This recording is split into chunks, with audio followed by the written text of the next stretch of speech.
ローウォーズファンの皆様、おはようございます。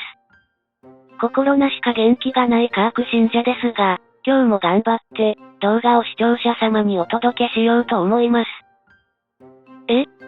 どうしたの？よくぞ聞いてくれました。実は、昨夜の公式生放送を楽しみにしていたのですが、生放送がスタートしてからわずか数秒で、カーク信者の心が砕け散ってしまったのです。あれ？今回もターニャさんが登場しないのか？運営側も、日本人ユーザーにもう少し配慮してもらいたいな。こんなんだったら、エメラルド不買運動を視聴者に呼びかけちゃうよ。いや、お前は1年4ヶ月間も、エメラルドなんて買ったことないだろ。運営側へ、ターニャさんの公式生放送の出演を要請するのなら、エメラルドの不買運動は逆効果ですよね。カーク信者はこう見えても、小学校をかなり優秀な成績で卒業しています。そして、小学校在学中は、外国語文学を専攻していたこともあり、その時に学んだ知識から、エメラルドの不買運動が、ターニャさんの召喚要請に逆効果だとわかっています。どういうこと？カーク信者が学んだ外国語文学の中に、北風と太陽というお話がありました。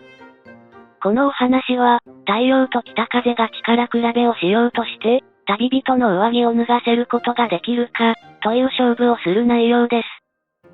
このストーリーから学べる教訓は、押してダメなら引いてみろってことです。つまり、ターニャさんを公式生放送に召喚したいのなら、北風のようなエメラルド不買運動ではなく、太陽のように、エメラルド購買運動をすればいいんじゃね？という結論が導き出されるのです。外国語文学って、イソップ寓話かよ。そのようなわけでして、今日はやる気が全くありませんが、それを視聴者様に悟られないように、ヤスミン対策のお話をしたいと思います。ヤスミン対策といえば、ヘリオスが有名です。ヘリオスは、ヤスミン対策というより、クリティカルヒットを繰り出す敵に対して有効なので、利用価値の高いヒーローの代名詞と呼べる存在です。これは1対1の戦闘なので、極端な事例ですが、ヘリオスの有用性を如実に示していると思います。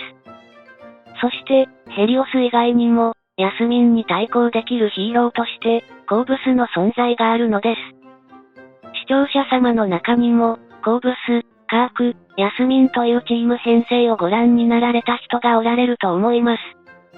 カークとヤスミンの DPS コンビは非常に相性が良く、ダブル DPS で戦うのなら、この編成を好む人も多いと思います。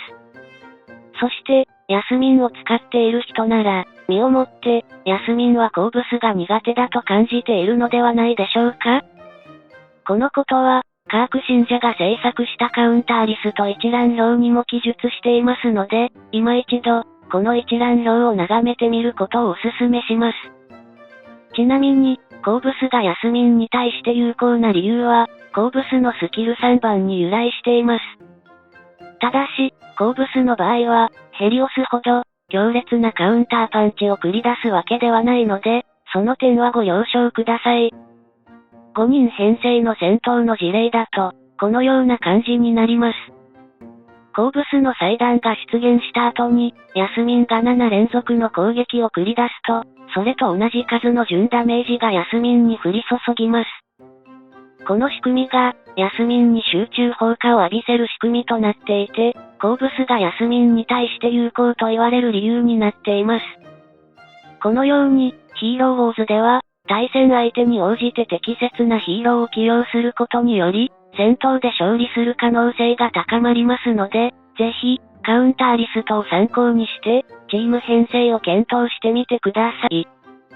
さて、動画終了のお時間になりましたので、今回はここまでになります。では、最後になりますが、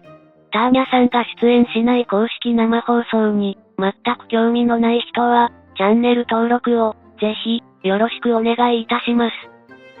それでは、今回も動画を最後までご視聴していただき、ありがとうございました。また次回の動画でお会いしましょう。